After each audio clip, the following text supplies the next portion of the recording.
all need community. Connection. One of the most unique elements of CC Live is that it is more than just a once-a-week worship experience. We are creating a global community of believers who meet together worldwide to be inspired, equipped, and encouraged with their faith. And the best part about it is you can do it anytime, anywhere. The purpose of online groups is building community while growing your Christian faith. Online groups watch video-based Bible teaching and discuss what they're learning from the comfort of their own homes. During the week between meetings, group members can dive deeper into the topic in preparation for the next meeting. It's simple, easy, and impactful. So grab a coffee, a Bible, and your device of choice, and let's get ready to learn more about God and His Word together. Looking for a group? Head to the CC Live Facebook page now to find the one that's right for you.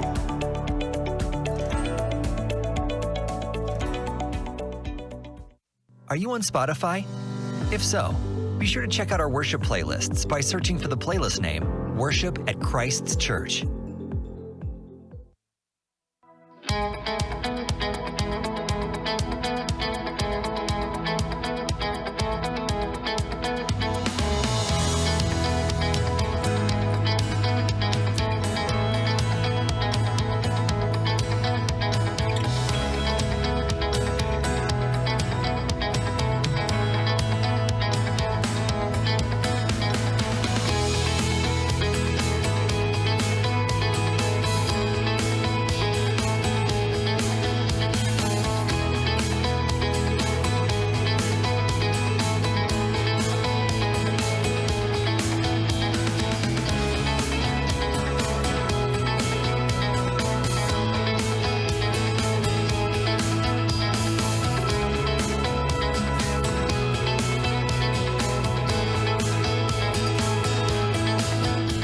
Giving online couldn't be any easier. To give, go to ourchristchurch.com. Click on the Give link.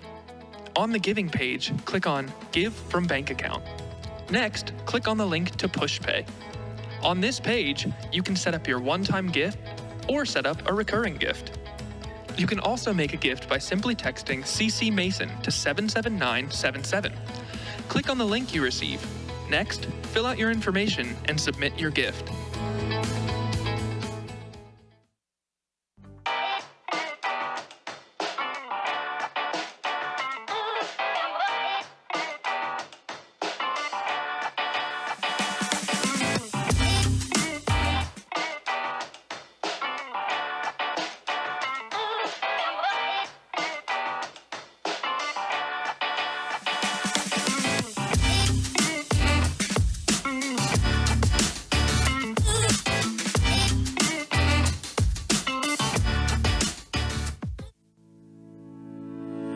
We all need community.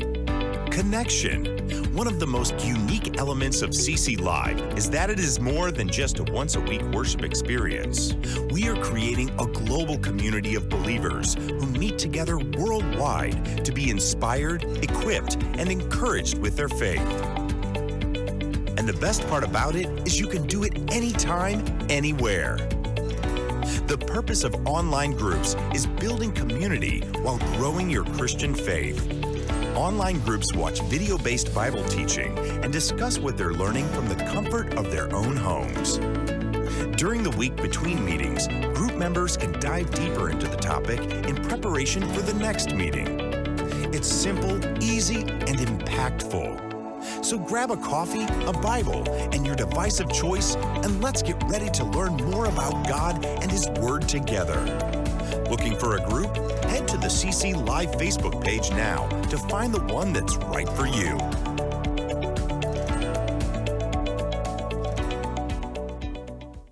Are you on Spotify? If so, be sure to check out our worship playlists by searching for the playlist name, Worship at Christ's Church.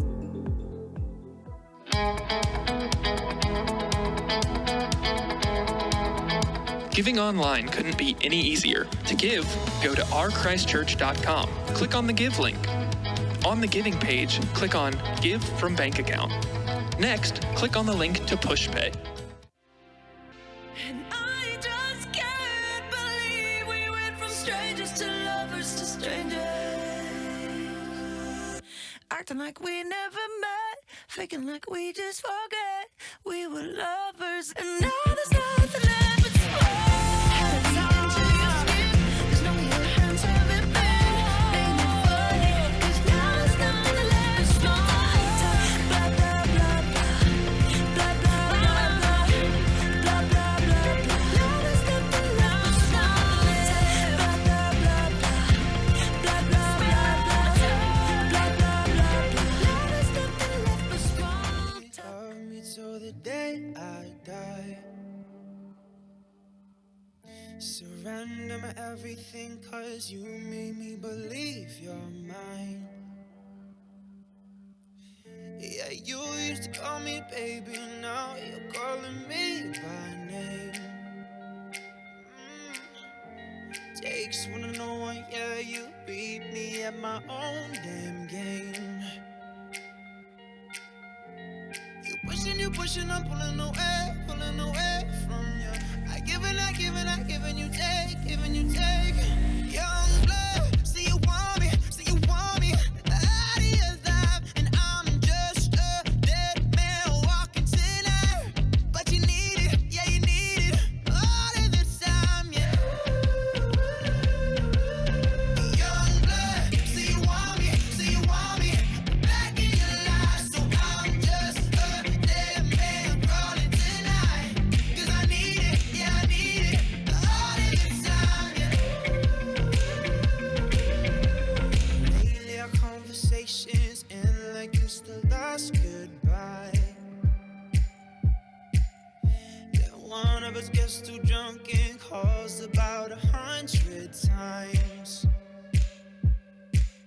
So who you been calling, baby? Nobody could take my place. When you looking at those strangers, hope to God you see my face. Young blood, see you want me. Out of your life, and I'm just a dead man walking tonight. But you need it, yeah, you need it all of the time, yeah. Young blood, see you want me. Back in your life, so I'm just a dead man crawling tonight. 'Cause I need it, yeah, I need it all of the time, yeah. Pushing, I'm pulling away from you. I giving you take. You're running away from you. From you. Young blood, see you want me. Out of your life, and I'm just a dead man walking tonight. But you need it, yeah, you need it all of the time, yeah. Young blood, see you want me. Back in your life, so I'm just a dead man crawling tonight. 'Cause I need it, yeah, I need it all of the time, yeah. Pushing, I'm pulling away from you. I giving you take. Young blood, see you want me. Out of your life, and I'm just a dead man walking tonight. I'll make you mine, and not just 'cause you're pretty, baby. Something about you makes me crazy. I was just calling 'cause I'm near your place. I'm in my car, I can be there in 8. I got something for ya. I'm gonna treat you, so baby relax. Grab what you need, 'cause we're not coming back. No, not till it's sober. It's the way you walk, it's the way you act. Something about your rhythm got my heart attached. Make me move like this when you move like that. Baby, I like what I see. You know, tonight I'll make you mine, and not just 'cause you're pretty, baby. Something about you makes me crazy. Well, good evening, everyone, and welcome to Let's Talk. This is the second episode of new podcast we launched, designed to keep you up to date and connected during this crazy time of quarantine and coronavirus, which it doesn't seem to be going away. In a time where social distancing can lead many to feel isolated and alone, we want to create a space where we can get together, sit back, connect, help each other out, and maybe laugh a little bit along the way. Is that okay, right, Paul? Can we do that? I'm your host, Joey Santos, the Global Integration.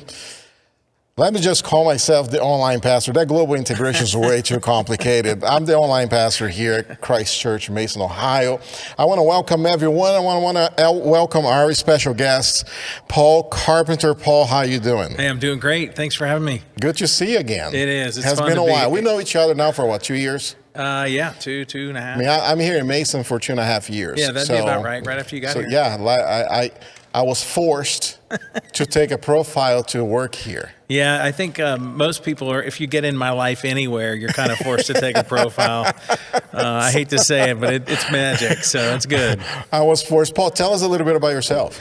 Well, I'm married 27 years. I've got, to my wife, Kim, I've got 4 kids who are all out of the house at this point, so we're at a new stage. And I've got a business that is really rooted in teaching human dynamics, so helping people learn how to play well together, how to reduce drama and increase productivity. We apply that to not only the management leadership side of the business, but to sales. We also have a family leadership development, which is really how we connected through the church here. And we just have a lot of fun with what we do. And there's some serious sides to it, which we may hit a little bit today, but also some fun, just helping people begin to understand how people tick and how they're ticked. Maybe that might be a good way to say it. So let's just kind of put in context on the business side of it. Yeah. Right. So give us an example of some of the challenges that you get asked to kind of like bring in, untie this thing, get us out of it. I would say that I get hired by corporations who don't feel like they're efficient, meaning there's lots of drama and a lot of time is spent wasted on dealing with issues and challenges. The culture's not what they want it to be, or the results aren't there. The productivity is not what they need. And usually those are tied hand in hand. So when drama is up, productivity is down. When productivity is good, they probably don't need me as much. It's when things are not working or people are not playing well in the sandbox. There's a lot of, I call it 4-year-old behavior going on. And I hate to look at it that way, but if you think about it, I've trained probably 5,000 management people in the last year. And when I ask the question, how much of your time is dealt with, how much are you dealing with drama in the organization? I hear 40%. 40% of my week is, and some people tell me that's really, really low. Some people tell me that's high. But on the average, about 40% of the week is spent dealing with stuff that is not building the business. And that's a problem. That's an efficiency problem. And so that's where we get brought in. The kinds of things I hear: miscommunication, unmet expectations, laziness, disagreements, personality styles, ego. What's really interesting is I always do an exercise at the beginning of the class where we build this laundry list of things that start drama or break connectivity on a team. And then I ask them the question. I say, hey, let me ask you this. If we were to rewind the clock 30 years ago and your parents were sitting in this class, what do you think would be on that list? And everybody says the same thing. Same stuff. Yeah, same stuff, different year. The reality is these are not problems you're going to solve. They're conditions that you have to learn how to work with. And that's really what we do. So what caused you to jump into the family dynamic? Because there's no drama in family, only in corporations. No drama in family. Yeah, right. Okay. I'll tell you really what caused me to jump into it is twofold. One, it had a transformational application in my own family. I was the rock star at work, train wreck at home. I was the guy that was changing people's lives on the outside world and destroying my own family on the inside world. And we had a situation in our home where at one point I was challenged to apply it. Somebody questioned, like, hey, are you even using what you teach? And I was like, shut up, Yeah. And I took that challenge and I applied it in the next situation, and it was amazing. It actually worked. And all of a sudden I became the guy who was teaching it, who then began using it. And I would say that was a transformation time in our marriage, transformation time with my kids, and becoming to build the relationship back to the point where it literally changed my life. And that's where I got challenged by a pastor and one of my business partners to say, hey, we need to take this to families. Families need it. They need it now.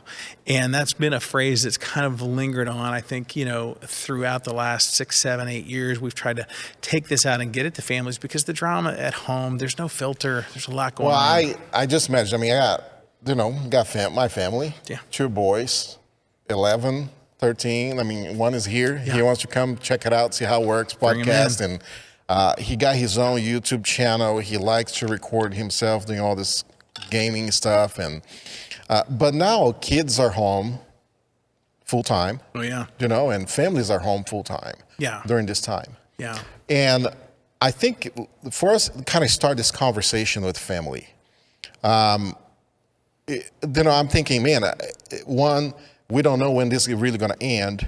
Yeah. Families were not conditioned for a very long time. We're talking about decades of, we're going to go to work, we're going to go to school. We're going to go wherever we want. We go whatever we want. Right. We're not conditioned to we have to stay in one place now for most of our day. And that changed the family dynamics today. It did. So let's talk about boundaries. Yeah. I think families got to a point right now where they're we got to set some boundaries here.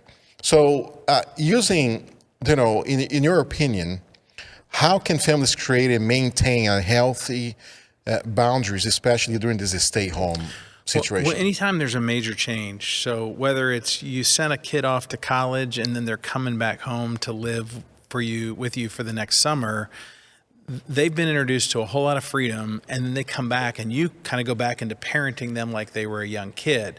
It's a reset. It's a time to kind of refocus and go, okay, we've got to outline what being on the same page in this quarantine looks like. What are we going to be okay with? What are we not going to be okay with? What are we required to do? What are we not required to do? And I think that, regardless of what your neighbors are doing or the kids down the street are doing, like at our house, we have 2 of our college kids home with us. They've been with us for the whole quarantine. And we kind of had to reset the plan with them to let them know that, yes, I get that you think this isn't going to be a big issue, but in our house, we're going to treat it like a big issue. We're going to treat this isolation real. We're going to reset as to how we're going to choose to integrate or not integrate with people, where we're going to go and not go. My wife's a nurse, so that kind of gave us a little more probably sensitivity to this quarantine and why we needed to abide by it, because A, she could get exposed at the hospital and bring that home. So that already opens us up for risk. B, I think she knew and saw the severity of what was going on, where a lot of us were hearing news, whether it was real or not. What do we believe? What do we not believe? She's on the ground floor. She's in the hospital, seeing what's really going on, hearing what's really going on. And so I think we were probably a little more sensitive. But at our home, we kind of did that reset. And that reset starts with, hey, where are we at? Where are we going? And how do we want to get there? We call it same page. It's a way to kind of illustrate to everybody to make sure we're going to manage the situation in a way that we're all on the same page with how we're going to live, how we're going to manage, how we're going to do this. And then that becomes the measuring stick. See, when you and I aren't on the same page, and I have an expectation that you're going somewhere, and you aren't actually headed in the same direction I thought you were, there's no way to manage that. And this is where drama starts, by the way, because I'm thinking you're going south, you think you're supposed to be going west, and I'm upset with the fact that you're not going where I thought you were going. And you're looking at me like, well, I never knew I was supposed to be going south. And so in reality, a lot of management or a lot of parenting happens when the expectations are not clear, we're not on the same page, and then the drama hits because you're like, wait a minute, you're mad because I wasn't going the direction I didn't know I was supposed to be going. And now we have a major disconnect. And so depending on your personality style, which is why we profile everybody on the planet, it tells me what your reaction is going to be. So for some people, it's anger. For some people, it's anxiety. It all plays out, and that's where the drama just fires up. So let's dive into that. And I want to tell all our viewers and listeners, we're open for questions. Yeah, so make sure to send our questions. We got our team here separated by at least 6 feet apart from each other. Right behind Paul here, Shannon Foote. She's taking all the questions, and she's like the captain of this whole thing. I mean, she runs this operation. So she's going to be giving me the questions, And it's almost like there's this virtual gun that she points at me, like, make sure to ask this question. Love it. So everybody, please make sure to send the questions so I don't get myself in trouble here during this broadcast. Let's talk about this drama. Let's talk about this. I think it's real. I think there's two things there, right? There's parenting and there's marriage. Yeah. So let's tackle parenting first. All right. We're going to talk about marriage, people. Just hang in there. Hang in there. Let's talk about parenting. Because anger is a real deal. Like, frustration is a real deal. Yeah. Right?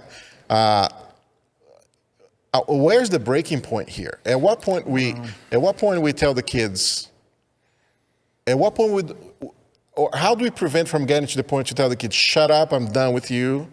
Or even like the bad apple. Yeah. Do you know what I mean? How we get to a point where we're like, oh my God, this kid's a bad apple. Yeah. Well, I think a couple things. Let me start with some. And by the way, my wife is probably better at this than anybody on the planet. She has really done a good job of modeling, not only for me, but for the kids, that getting emotionally sucked into the argument or the situation just adds fuel to the fire.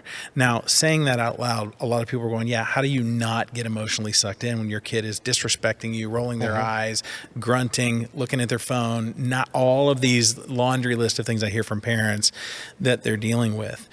Again, I think when you're managing the situation, you have to start with making sure the expectations are set. Here's where we are. Here's where we're going. Here's how we're going to get there.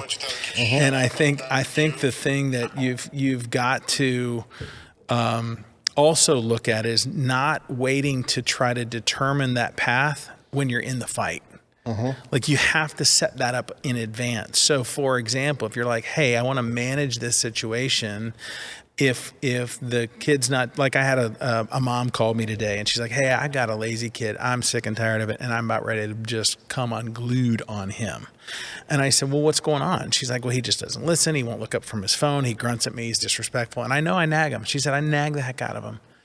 And I said, well, what's the expectation? She's like, well, he doesn't do his chores. He doesn't do, just on and on and on. I said, well, look, when you're not getting the results that you're looking for from anybody in your life, the first question you have to ask is, are we on the same page?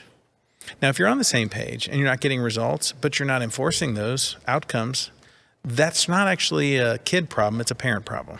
So can you give us a good, like, very practical, I think we're heading there, but what it looks like what's the same page? Like, I want to give people this really clear understanding of, okay, Paul, tell me here step by step. What do it look like is this going to sit down with my family? We're going to, like, it feels like almost like a business meeting in family. That's where it was rooted in. We developed this for the business world, but it works at home just as well. The same page is, see, here's the principle. The principle is you can't manage results. A lot of people are trying to manage the result. Like, for example, you tell Ethan, clean your room. That's the result you're looking for.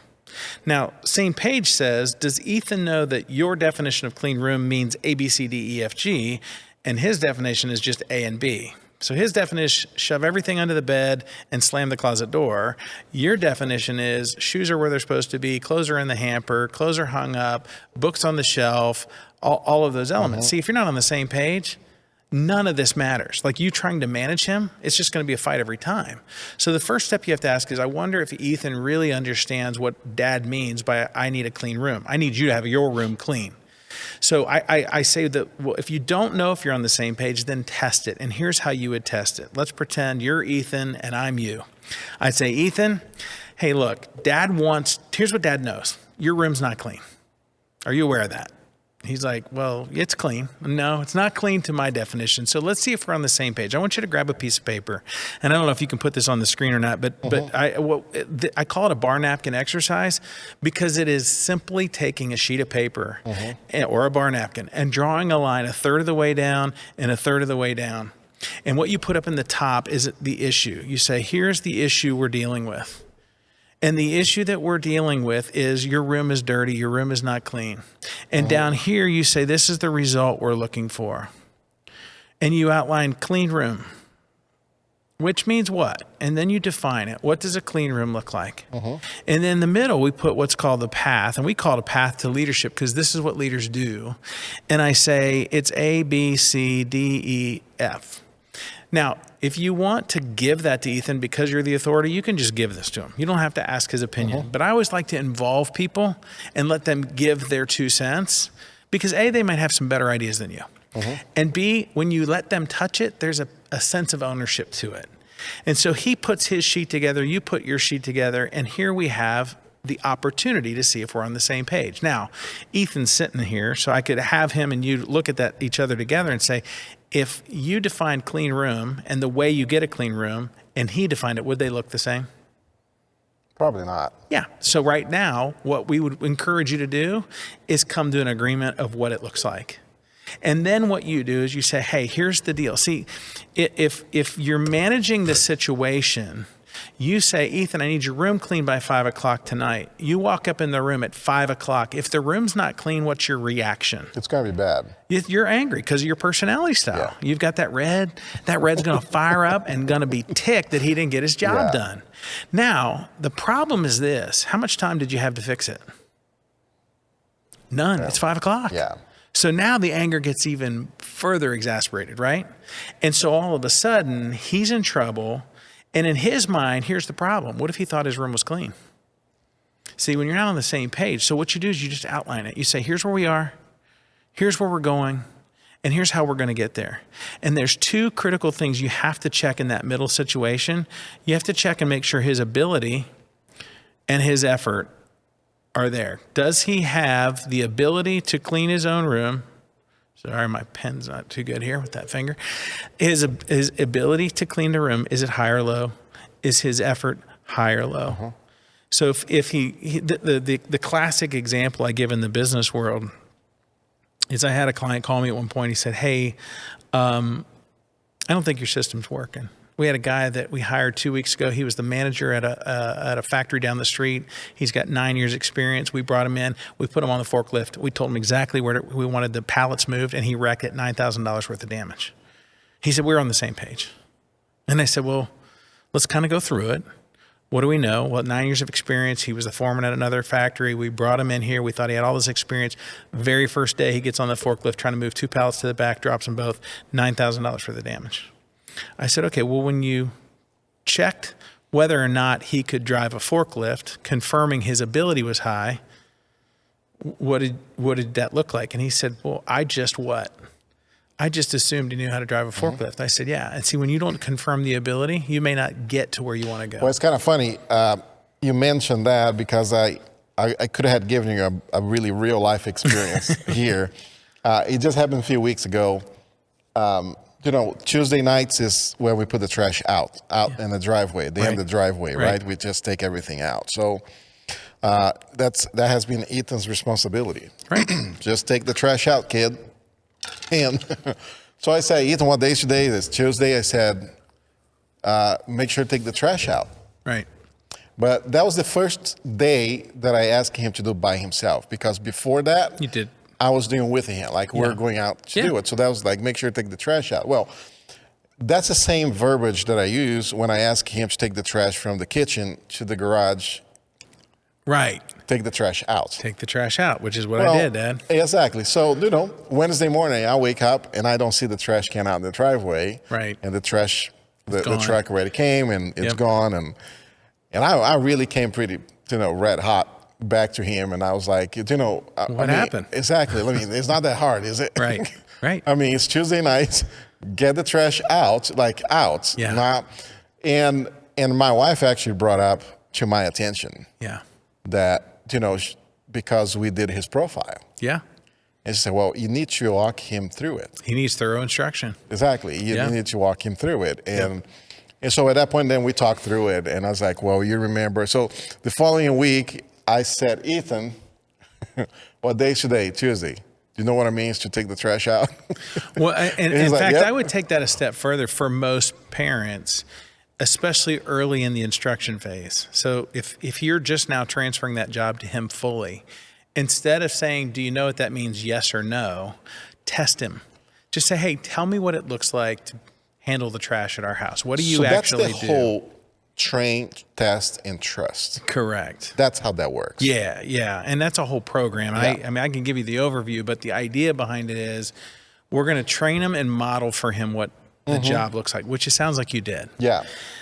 But then you moved him straight to what we call green zone. I may have that sheet here. I don't know if I can get to it on this document here, but you move straight from there to trusting him to do it without testing.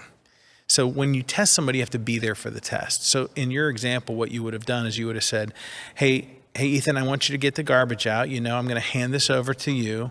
So before I send you to go do it, what's your plan? And at my house, here's what that would look like. I'm going to go through the house. I'm going to empty every garbage can. I'm going to replace the liners in every garbage can. All cans will be put back where they belong.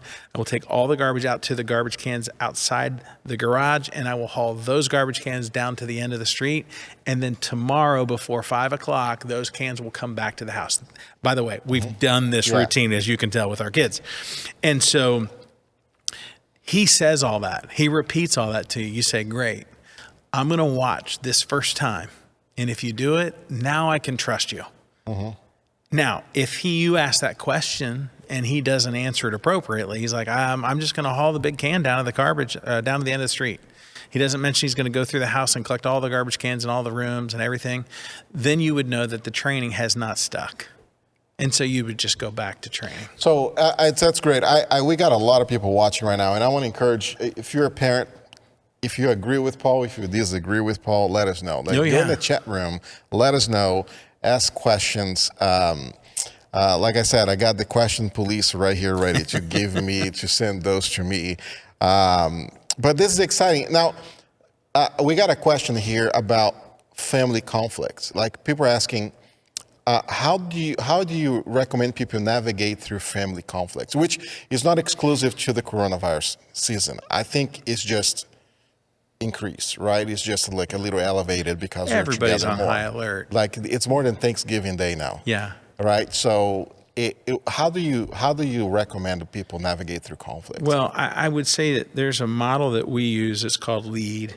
And that model is the very first step is to listen and acknowledge the emotion. So let's say that you are very upset with me.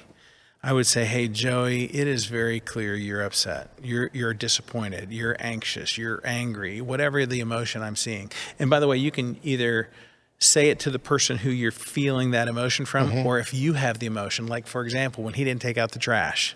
Let's use that as our example.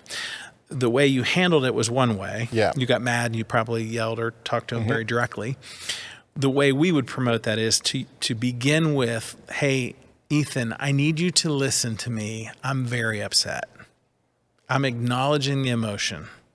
Now, the second step of that's listen and acknowledge. The second step is to evaluate the facts. What do we know? The first fact we're going to evaluate is, are we on the same page? Now, in your scenario, you guys clearly were not on the same page. Yes. So you would say, hey, are you aware that I had asked you to take out the garbage, which my definition of that would be to take all the garbage out of the house, out to the driveway, out to the end of the street. And he says, Dad, we didn't talk about that. You told me to take the garbage out, which is what you tell me every day, and I take it out and set it right by the garbage can. Well, now you know you're not on the same page, so we have to stop right there and do what? We need to do the same page exercise. Fair enough? Now, let's pretend he did know. Yeah. He's like, yeah, I did know. Okay. Well, Nathan, I'm going to kind of evaluate the situation. It's either going to be an ability issue or an effort issue. He either knew how to do it and didn't do it, or he doesn't know how to do it, and maybe he tried or maybe he didn't. And that's when you begin to kind of use the tools of moving out of your gut.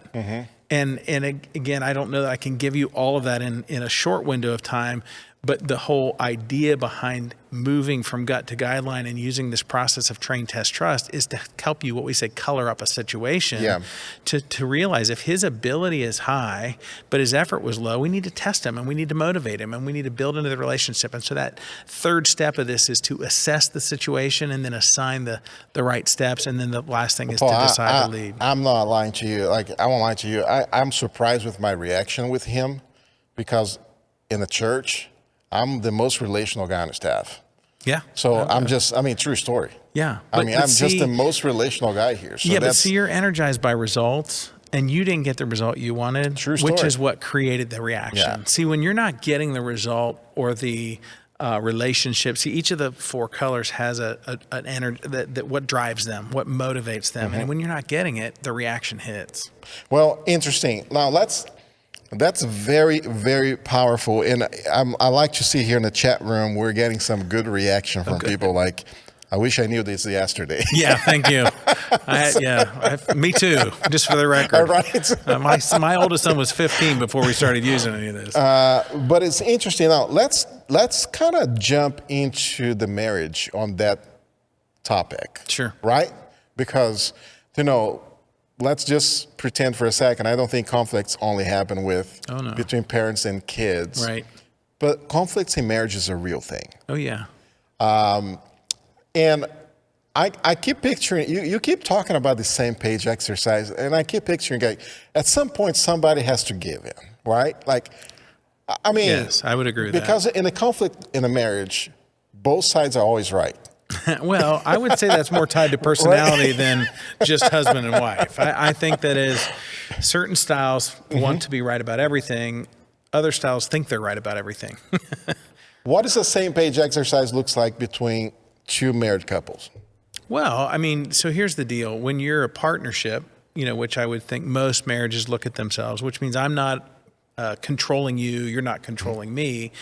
What we're doing is we're coming to an agreement to say, hey, can we get on the same page as to how we're going to manage or mitigate this situation? Now, in the event, and I'll say in the unlikely event, my belief is I'll give the benefit of the doubt most people can go through this, but like money's a big issue and how we're going to spend money. So that's an issue I get hit with by a lot of husbands and wives. Like, hey, my wife spends too much money, or my husband uses money for stupid things like golf and gambling or whatever. So if you can't get on the same page together, I would encourage you to get some help. I'd encourage you to go outside of you to someone you both trust equally to give input to help you mitigate through getting on the same page. Now, if you can, you want to work through it. And here's what I'd say, pick and choose your battles. Use the strength or the gift that each of the style has. Like my wife is very blue-green, so her wisdom is off the charts. Like I wing it. She actually does the homework. So I'm like, hey, we should just do this. And she's like, yeah, I actually did some research on that. That doesn't actually work. And I'm like, well, it should. And she's like, well, no, it doesn't. So I'm like, ugh. And I want to be right. And I want to have the answer. And I want to fix it. And she'll see, my daughter and I are doing this YouTube channel together on human dynamics within the family. And it's been so eye-opening to listen to my 19-year-old daughter talk about how my wife and I handled situations. And again, I'll give my wife most of the credit. But one of the things my wife taught me as we were dealing with a situation when my daughter was about 16 or 17 is she said, you have to learn how to listen to her with no fixing, no response, no. And she helped me in terms of same page to say, here's how we're going to work through issues with her, because my nature is to cut people off, to finish your sentences for you and just tell you, go do this. And she would be like, hey, look, you're losing your relationship with your daughter because of the way you're treating her. So can we walk through this together and figure out what things you could do to get the result you want? Because we both wanted the same result, but my nature is to take, the southbound lane and hers is the westbound lane. And we're believing they're both going to get the same destination. What she had to wake me up to is my path wasn't going to get where I said I wanted to go. And so I think it's just give and take. And if you are getting to the point consistently where you feel like you can't come to equal terms with that spouse, that's when you go to counseling. That's when you go to your pastor. That's when you ask trusted friends who have modeled the relationship you're looking for and get some help. Do you think that for some couples it's just easier to handle conflict when kids are still in the house? Meaning they usually just postpone something that's just brewing there until kids leave the house and then things come out. Because I look at some research that pointed out the number of divorces that happen after they become empty nesters. Well, we just became empty nesters. And, I would say my wife and I have a really good marriage, but it's been a lot of work. Our personalities are vastly opposite. I mean, it's the old adage, opposites attract, and then you kind of feel like you're stuck with that. And I know she might feel that she's been stuck with this for a long time. I would say this, that, I think there's transition time. And one of the things she has said to me is, hey, our focus has been on the kids for a long time. And now it's time to focus on us, which means we may have to do some resets. We may have to go back to some new same pages because we're not living the way we used to live when they were here, because they were the central focus in a lot of ways, whether it was running them places or job situations or some drama, some school issue, some boyfriend, girlfriend issue, all of those things dumped in to our world. And frankly, it put our marriage situation at a back seat in a lot of respects, whether it was the date nights that we missed, time together, vision, planning for the future, all of those things. And so what happens is you wake up one day and your kids are gone and you're like, oh my, I can remember the day this conversation happened. We were sitting on the bed. It's 3:00 in the afternoon on a Saturday and we're watching a movie and it's sunny and beautiful outside. And she said, hey, look, we're not going to do this for the next 20 years. Let's get out and do something. Let's get going. And we went out, we decided we were going to do a project together. And it was a really good come together point to help us begin to realize that, hey, if we just sit idle and don't refill what we just took out of the equation, meaning all that attention on the kids with working on us, it's going to lead to a dark place very quickly. And I mean, she actually said that. She's like, hey, I can see why people choose to move on when the central focus that they had for so long is now gone, because it's everything. And most parents are making their kids everything and not protecting, and I guilty as charged, not protecting sacred time with our spouse. So you've got kids at home, I tell you, do your date night. Make sure that you're investing time. Close the door at 9:00 and tell the kids, unless the house is on fire, we're not coming out. We're going to spend some quality time together. You can't replace quality time. You can't just say, well, we don't get much time, but it's all quality. It needs to be quantity as well. And I would say that, we've got some work to do in that area. So it is, what you're saying is extremely important for couples to not settle. They need to have this conversation. They have to have the discussion. The conversation, the communication is key there. Yeah, I think the way my wife said it. Because I'm afraid that some couples just like, let's just settle this and move on. But it's still there. Well, it can be. I mean, I heard a pastor the other day. I was listening to a pastor online. He said, your marriage has 100% chance of success if you'll live the way God's designed it. And I think that's probably the misstep. I know I said to my wife, hey, I'm learning some things about what I've not been doing as it relates to providing for you in the ways that you're wired, the way you need it to be, versus trying to provide the way I need it. Mm-hmm. And when you slow down and you're willing to put that work in, it can make for a fantastic marriage. When you don't, it makes for a very lonely marriage. And of course, that's where the door gets cracked and bad things come in or bad things go out, and it's just not healthy. Let's think of a scenario that we can do like we did with the kids. We did a same page exercise here. We create a scenario with kids. Yeah. What would be a good scenario for us to come up to talk, like to do the same exercise that you did the same page? Yeah. So couples watching, married couples or boyfriend and girlfriend, people watching can get a good example of how to do a same page exercise. Yeah, so this year, it's probably the first time we did this. We had the kids home for Christmas and the holidays, the two kids who are not married. So two of my kids are grown, married. Two of my kids are in college, they're 21 and almost 19. They're 19 and 21. And I said to my wife, and she said to me, hey, I want to work on some goals. And that was a great intro to, okay, let's just see what the plan is. And in reality of the same page exercise, what we really were working on in this moment was the destination, the things we want to add to our life. And so we actually invited the kids to sit with us. And I got big poster boards out for all four of us. And we sat around the table, we turned on some music. We sat down and we said, okay, here's the exercise. I want you to write down the areas of your life that you want to work on, goal-wise. And I want you just to plot any dream you've got for the next 12 months. And then we're going to track it and we're going to look at the next 12 months and see, that's kind of the beginning of visioning for your family or for your marriage. And you might find that my wife had a lot of different goals than I had. Well, that tells us we may not be thinking we're headed in the same direction. So now we have to compromise. Now, I will say, thankfully, a lot of the things we both had on our page was very similar. We both would love to have a lake house somewhere where we can go and ultimately live and have all the kids there. Mm-hmm. And so I'll use that as the example. On one of our goal sheets, we had vacation home and future home, and it was lake house. And then the same page said, well, what would we do in order to get that? Well, we need to find out how much money it would cost. When could we do it? Where would it be? Well, as part of the process of where it would be, we said, hey, in the next year, let's take 4 trips to 4 different lakes, and let's stay for 3 or 4 days and just see what the feel of the lake is, to see if lake life is really what we're looking for. And that may be a kind of a wild example or a big example. Maybe it's not as practical as you're looking for, but the concept of it, and I'll tell you where I really got blessed by this, is seeing my kids put the things they put on their page for the way they wanted to go to work in their life. Now, neither one of them were married, so a little different than my world. But for Kim and I, it was an opportunity for us to really kind of look at what do we want to work on at this new juncture, at this new stage of life. And then let's define it and let's dig in. And I will say we've got some work to do on that. Like the goals are sitting there. And I'll grant it, this whole virus thing that came around for the COVID-19 has put a big curveball into travel and the things that we had planned to do this spring and summer. But I will say that the next step for us is really to take each of those elements and walk through that same page exercise and determine how in the world will we reach those goals. For a couple that just got married, what does the same page exercise looks like? I would look at probably the big buckets. I would look at the areas where conflict gets started: money, how many kids you're going to have, where we're going to live, the types of work we're going to do, the amount of hours we're going to work, all of those things. And that would break them down and do one bite at a time.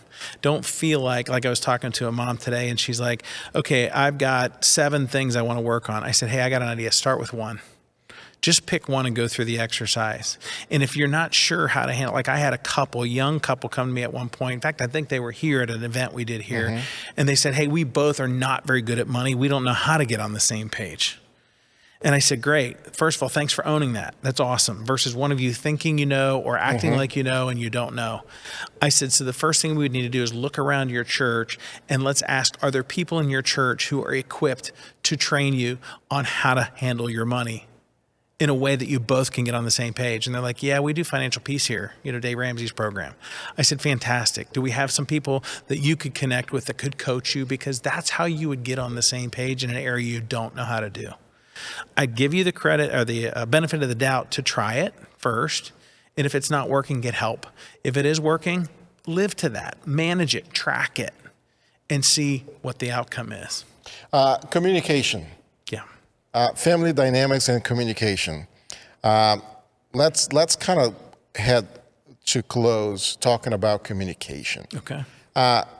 What are the top things that you'd recommend to make communication priority in every family?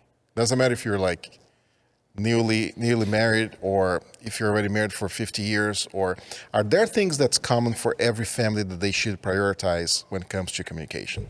Well, the answer is yes. What those priorities are, you can use your own model, you can use a biblical model. I think that there are some things that are very beneficial in a marriage or in any relationship. I think there should be a lot of praise, over criticism. I think there should be, and it's not that you can't have, truth to a situation, but I think that a lot of times, in terms of the communication, again, that's where profiling and understanding your personality, because like for me, I am very direct. So, people say, well, what about truth and grace? And I say, yeah, truth without grace is just flat out mean. I could say to you, I could be truthful and say, well, I'm just being truthful. I'm just being honest. And you could say, yeah, but that was really rude. So is truth and honest the same thing to you? I don't know.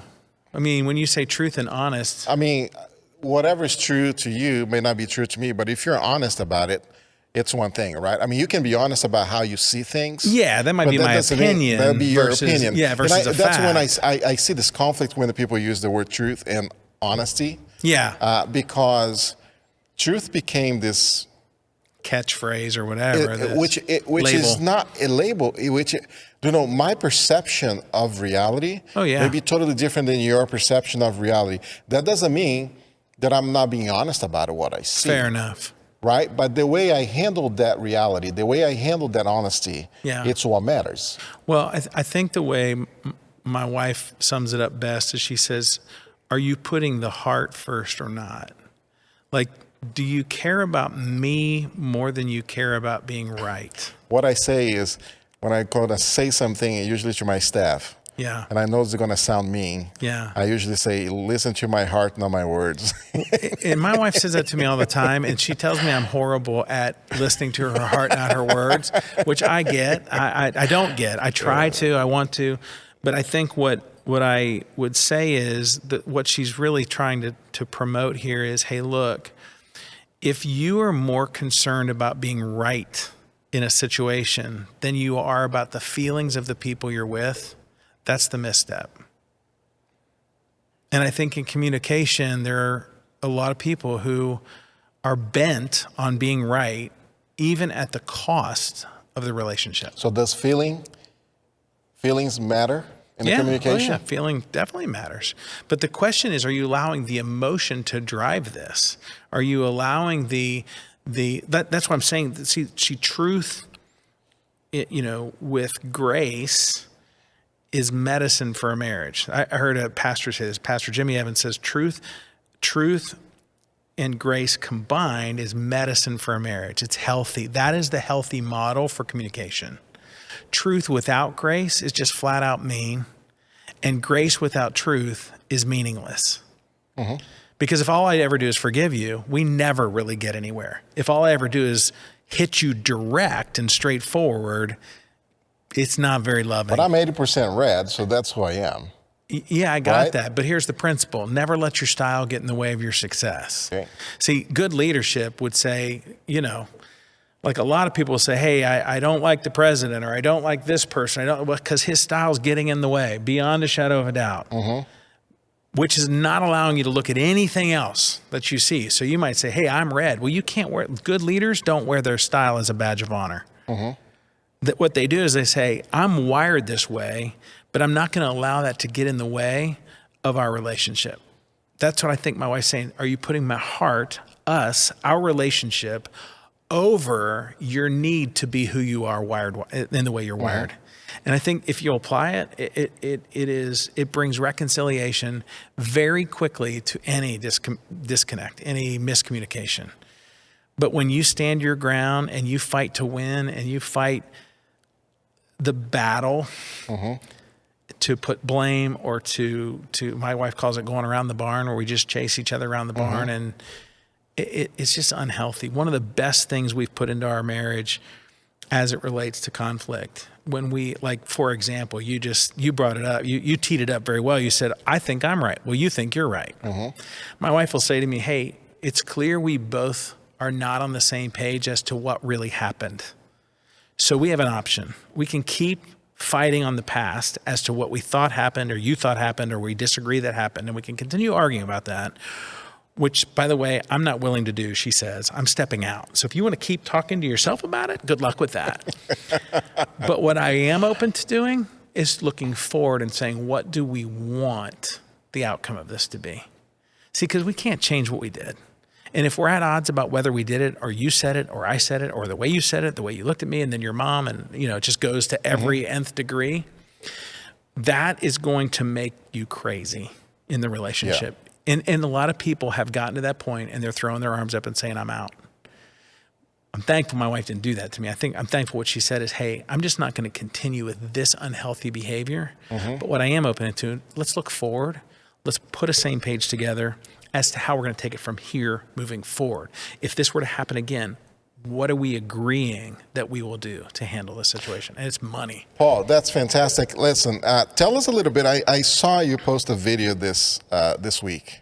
Oh, yeah. With your daughter, Heidi. I did. Heidi May. And it was interesting. I just mentioned, for those of you, that Ethan, my 13-year-old, did a profile, but it's a profile for this age group. Yep. You actually have profile for adults, for families, business. Yep. But you also have for high school, college age kids. Tell us a little bit about that, and tell us a little bit about what's going on there with her daughter. I'll tell you both. Thanks for giving me the opportunity to do that. Yeah. So the profile your son took, we have a profile for career insights. So whether you want to pursue something after high school, whatever it may be, if you want to stop at high school, if you want to go on to further education, it really is designed on kind of a 3 or 4 forefront piece. What it gives you is communication tips, so it allows you and your son to talk through communication the way he would like to be communicated with.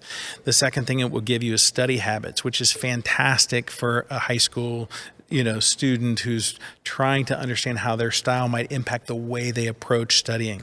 The third thing it will give you is some career insight. So it'll say, hey, if you have a high school degree, based on how you're wired, this is going to give you some insight to your personality style and to the careers that would match up with that. And then it takes it from high school to 2-year degree, 4-year degree, and beyond. And so I think a lot of high school kids, like one of the things I was talking to Heidi about, one of the biggest challenges that she would tell you high school kids deal with is the fact that their parents are putting a tremendous amount of pressure on them as to what they're going to do for their career. And the high school kids have no idea. And so what this does is it becomes a bridge for communication between the parent and the child. See, what the parent wants is the kid to be successful. I mean, I'm going to give most parents, that's what they're looking for. Yes. I want my kid to be able to pay his bills so he doesn't have to come live in my basement, right? True. The kid says, I don't know what I want to do. So what happens is they just pick a path, in some cases the one their parents want them to pick. They go through school or some part of school and realize, A, I'm an adult now, B, I'm independent, and C, I'm not doing that. And so they end up changing their major, or they end up going all the way through school and then saying, I know I went to school for 4 years for that, but I'm not going to do that. I have one of my very good friends, his daughter was a graphic designer, went through 4 years of graphic design at DAP down at UC, graduated, had a $75,000 job right out of school, and about 4 months in realized, this ain't for me. I never really want to do this. And so she went into hairdressing and now she's doing tattoos and all kinds of stuff. And he looked at me, he's like, what happened to that? I'm like, well, hey, I don't know what pushed her down that path of design. That could have been a whim. It could have been you guys, who knows? But giving your kid insights will give them a lot of freedom. And more importantly for the parents, it gives them a way to connect with their kids and start communicating. The thing you're talking about with my daughter. Yes. So my daughter's Heidi May. Heidi is my youngest of 4, and she came to me and she said, Dad, a lot of my friends are trying to really understand communication, trying to understand relationships between boyfriends and girlfriends, and I want to take what you're doing for the business world and for some families, and I'd like to apply it to them. Can we do a YouTube channel together and just start talking? And I was like, all right, let's give it a shot. And so we launched May We Talk. It's a little spin-off, maybe similar to what you guys have, which I love. It's called May We Talk, M-A-E, We Talk. It's a YouTube channel, and we have a couple videos we put up just in this week, and the feedback has been phenomenal. I'll tell you what it's doing. A lot of times what parents come to me with is, how do I connect with my kid? My teenagers have shut me out. And how do I connect with that? And so what we're doing is we're bringing real life questions like that to the table, but not just hearing from the dad or the mom, but hearing from a kid who's actually just come through that. And by the way, she didn't smooth sail through her teen years. She had some big bumps in her world. And so hearing the different perspectives and the two of us play off the feedback we've gotten from, the people who know us, and we've put it up on Facebook and we put it on YouTube, and the feedback has been fantastic as to, man, I'm loving this, not only because it's a dad and a daughter who are connected at 19 years old, and what she's sharing, I think, is giving a lot of hope to people that as a parent, you haven't lost your kid at 15 just because they're not talking to you today. But, oh, by the way, here's some practical tips, not only from the guy who tried them and the wife who tried them, but from the kid who came back around. And so anyway, thanks for bringing that up. If I want to find that, I just go to YouTube and search May We Talk. May We Talk, M-A-E. M-A-E. Yep, We Awesome. Talk. And subscribe to the channel, share it, like it, comment, questions. Tell me, Paul, thank you so much for coming. I mean, we know you for a long time here at Christ Church. We love having you around. We know many families here already have taken the profile. Yeah. They're couples, and Life in the Zone. We just had a Life in the Zone event here a couple months ago. Yep. Thank you so much. If people want to get more information about taking the profile or more information about what you do, where do they go? Yeah, they would just go to lifeinthezone.com. If they're interested in the profile for families And we actually have this training that we've been talking about online, and it's lifeinthezone.com. You can find the register button and go through that process. If you want to know more about the college career profile, you can go to our website, howimwired.com. And that gives you some background and shows you a little bit about that program.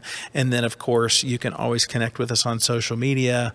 You can go to our YouTube channel and post comments there. And, you'll find us in one of those three spots. So lifeinthezone.com, howimwired.com, or May We Talk on YouTube. Awesome. Yeah. Well, thank you so much. This Sunday, we're back here for our live service at 9:50 a.m. We're going to start right at 9:50 with the welcome, and then 10 o'clock kids programming, and then 10:15 youth programming, and then 10:30 we jump right into the adult worship service. And next week at this time, Thursday at 8 p.m., we'll have another living room session, a worship night. We had one last week and it was amazing. You don't want to miss this next week, Thursday, 8 p.m. Eastern Time. Most of all, church, know we love you and we miss you. This has been tough. This has been a tough season, but we miss having everybody here in this big room. Yeah. We know there is a lot of anxiety and confusion, fear and isolation right now. But remember, you are not alone.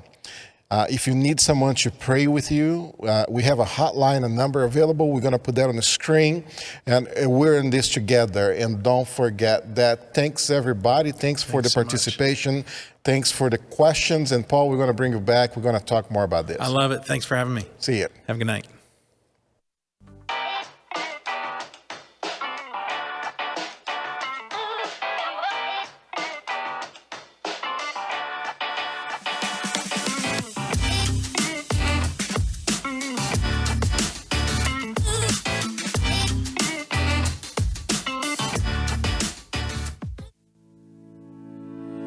We all need community. Connection. One of the most unique elements of CC Live is that it is more than just a once-a-week worship experience. We are creating a global community of believers who meet together worldwide to be inspired, equipped, and encouraged with their faith. And the best part about it is you can do it anytime, anywhere. The purpose of online groups is building community while growing your Christian faith. Online groups watch video-based Bible teaching and discuss what they're learning from the comfort of their own homes. During the week between meetings, group members can dive deeper into the topic in preparation for the next meeting. It's simple, easy, and impactful. So grab a coffee, a Bible, and your device of choice, and let's get ready to learn more about God and His Word together. Looking for a group? Head to the CC Live Facebook page now to find the one that's right for you.